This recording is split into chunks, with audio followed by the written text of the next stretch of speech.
Um gleich den größten Nachteil einzuräumen, der DB11 kostet mindestens 204.000 Euro. Aber dafür bekommt man ein Auto, das aus allen Perspektiven aufregend aussieht. Die Designsprache ist neu, anders, aber dennoch eindeutig Aston Martin. Aston Martin unterscheidet sich ja in einem ganz wichtigen Punkt von anderen Sportwagenherstellern. Bei denen geht es nicht so zwangsweise um die beste Rundenzeit oder um die ausgefeilteste Technik, sondern bei einem Aston Martin geht es doch viel mehr um das Flair, um die Eleganz, um die Ästhetik des Autos und deswegen fehlt da noch was. So, jetzt bin ich richtig für den Aston angezogen. Dieses messerscharfe Sportwagen-Image, das hat ja Aston nie gehabt. Der Käufer eines DB11, der will was ganz anderes. Der will Flair und der will auch ein bisschen Praktikabilität. Du hast hinten 2 Notsitze, da kann die Frau ihre Gucci-Tasche draufwerfen. Oder du kannst die 21-jährige Zweitfrau hinten draufwerfen. Die passt da auf jeden Fall hin. Und dann gibt es hinten noch im Kofferraum Platz für 2 Handgepäckstücke.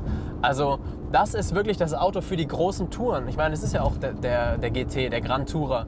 Dafür ist er wirklich gemacht. Der DB11, der hat ja jetzt die 8-Gang-Automatik, die ZF 8-Gang-Automatik, die in so vielen Autos mittlerweile drin ist. Aber eins muss gesagt werden, zu Recht. Das ist einfach so eine Freude, hier zu schalten. Ich bin nur am Schalten die ganze Zeit hoch und runter. Es geht blitzschnell. Es ist kein Doppelkupplungsgetriebe und die Schaltvorgänge sind so präzise und so schnell. Pass auf, 2. Gang.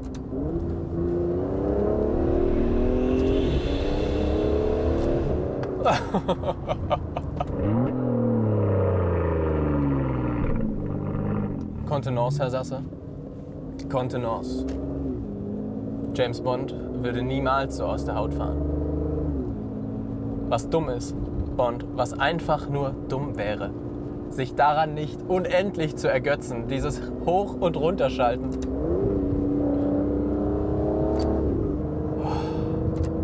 Ich gehe kaputt.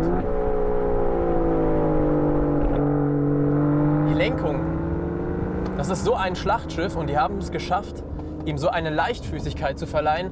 Ganz geradlinig, ganz gezielt kann ich hier dem Kurvenradius folgen, ohne dass ich irgendwie großartig nachstellen müsste, außer der Radius verändert sich nochmal während der Kurve. Also da haben die Ingenieure echt richtig gute Arbeit geleistet. Was die mit dem Fahrwerk hier gemacht haben im DB11 ist echt richtig klasse. Ich bin die ganze Zeit schon in der härtesten Einstellung unterwegs, weil was nämlich passiert, auch in der härtesten Einstellung, es wird nicht einfach nur stumpf bretthart in diesem Auto, sondern die Dämpfer verändern sich so, dass er Schlaglöcher absorbiert, sagt, geh weiter, hast du noch ein Problem? Und dann kannst du einfach wieder nur aufs Gas gehen. Und ich meine doch ganz ehrlich, das ist doch genau das, was du willst mit diesem V12-Monster. Einfach nur die ganze Zeit auf dem Stempel sein, hier durch die Kurven schießen. Grandios. Und jetzt schaut euch dieses Baby hier doch mal an. Alle hatten Angst und ich persönlich auch, dass da einfach nur ein Mercedes V12 reinkommt. Aber dem ist nicht so und alles andere wäre auch eine Farce gewesen. Aston Martin hat den Motor selbst entwickelt, 5,2 Liter V12. Es gibt hier ein dezentes Downsizing von 6 Litern auf 5,2 Liter. 608 PS hat der Motor, 700 Newtonmeter. Eins zeigt sich aber auch, 700 Newtonmeter für einen V12 mit 2 Turboladern. Da ist definitiv noch Luft nach oben und ich denke, in den kommenden Vanquish und V12 Vantage Modellen können wir uns auf einiges gefasst machen.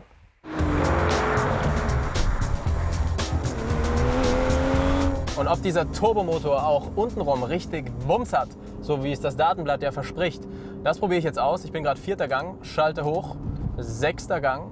Es passiert nichts, es passiert nichts, es passiert nichts, es passiert nichts, es passiert nichts. Ja.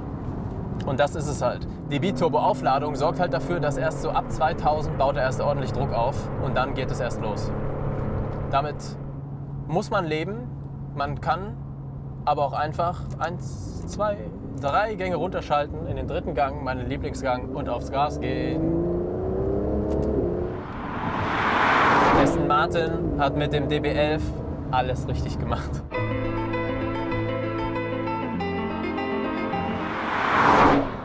Okay, das muss jetzt schnell gehen. Jetzt muss ich mich umziehen. Und die Leute wüssten, dass das nur ein kleiner Fernsehtrick war. Die würden ausflippen. Oh, bin ich verschwitzt.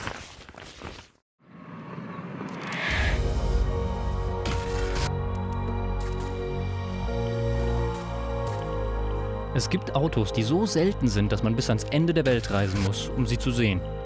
Oder, wie in diesem Fall, bis nach Teneriffa.